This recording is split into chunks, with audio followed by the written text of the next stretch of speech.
Alright, so this is the long awaited video you guys have been waiting on. Finally, I'm making a video on it. So this is gonna be the full tutorial of how I installed my oil catch can on my M112k engine.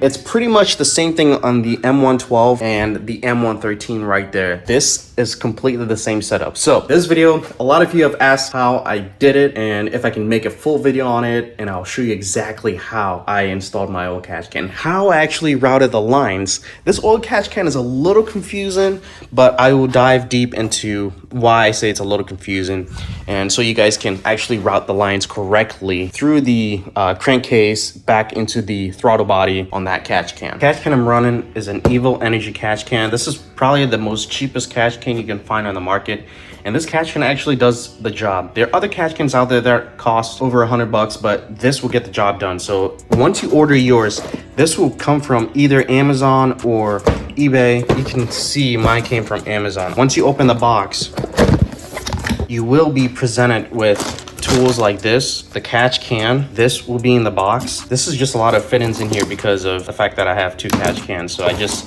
stored the extra fittings in here. The fittings in here is gonna come with 3/8, 5/8, and I can't really tell what the other one is, but you do get a lot of different size fittings just so you can run it on the catch can, and depending on the PCV holes you get to connect with your catch can. But these are the fittings.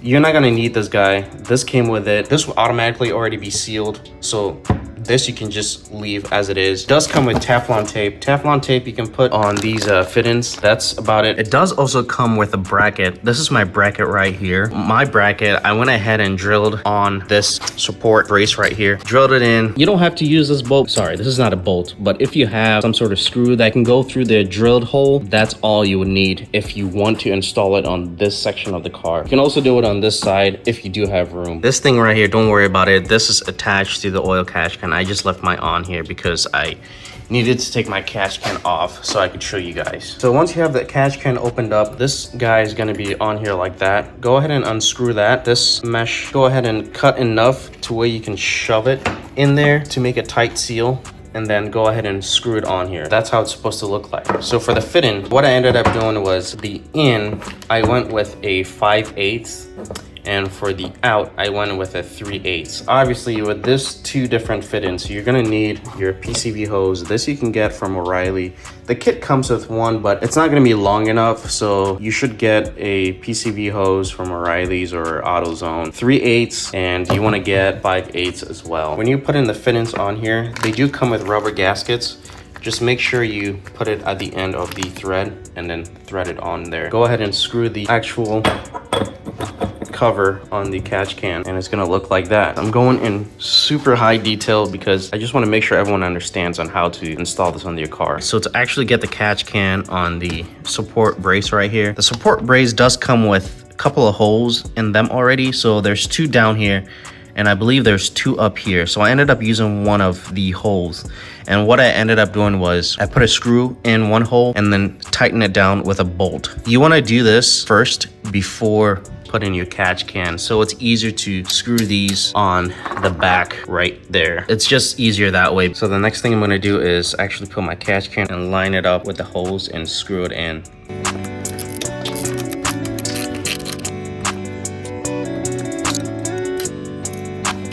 Nice and sturdy. You have the out 3/8 and the in 5/8. So what you're gonna do here is you take your 3/8 PCV hose, go ahead and attach it to this breather port right here. I ran this underneath the surge tank, and it goes out from here underneath the surge tank and comes up here. So now this is a T-brass that you can pick up from Lowe's. Make sure you get the Pro Line T-brass because it fits really snug on the 3/8 hose. Mine fit pretty snug, but I went ahead and still clamped it down just so I don't have any vacuum leaks or leaks in the system. system, and I would highly actually recommend clamping it down. You could use different clamps so it looks nicer. Example clamp would be this kind of clamp. I just didn't have those. Go ahead and use a T-brass 3/8. Once you have this connected to this line, you want to go ahead and cut another PCV hose that connects to this breather port right here on the driver's side. And from that end of the T-brass, you connect another 3/8,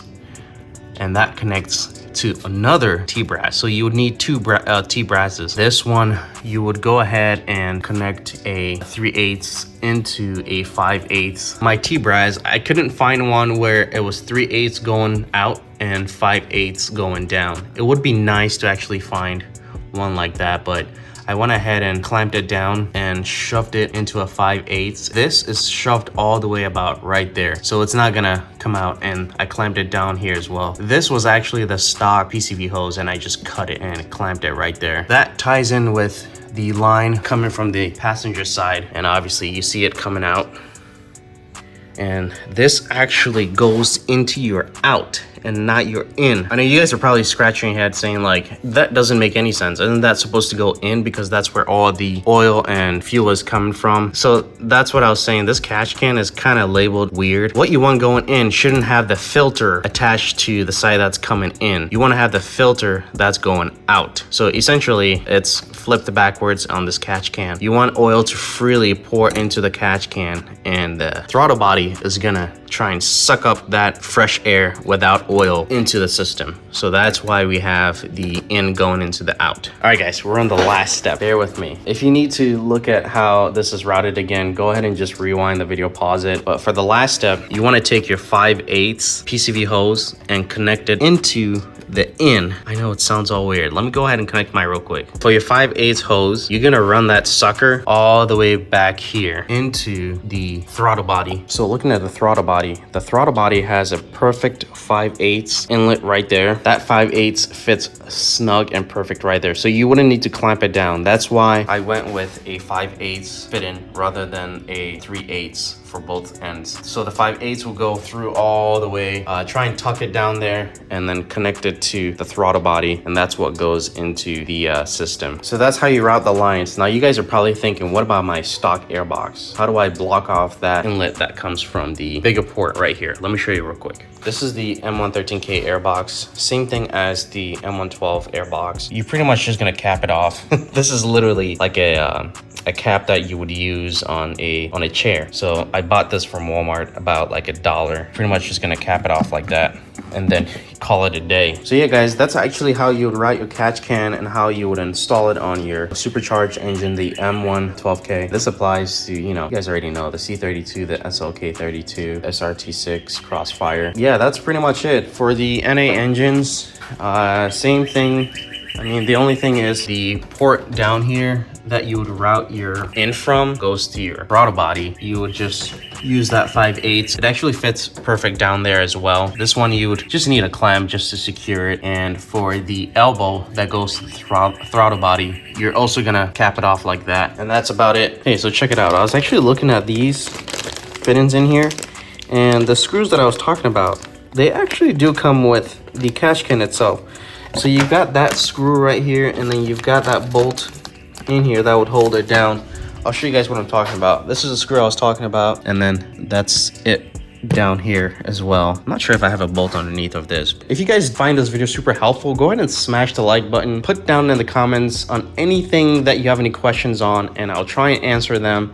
Again, this video, I tried to go as deep as possible into details so you guys can understand how to route this catch can on these engines. Go ahead and smash the like button, guys.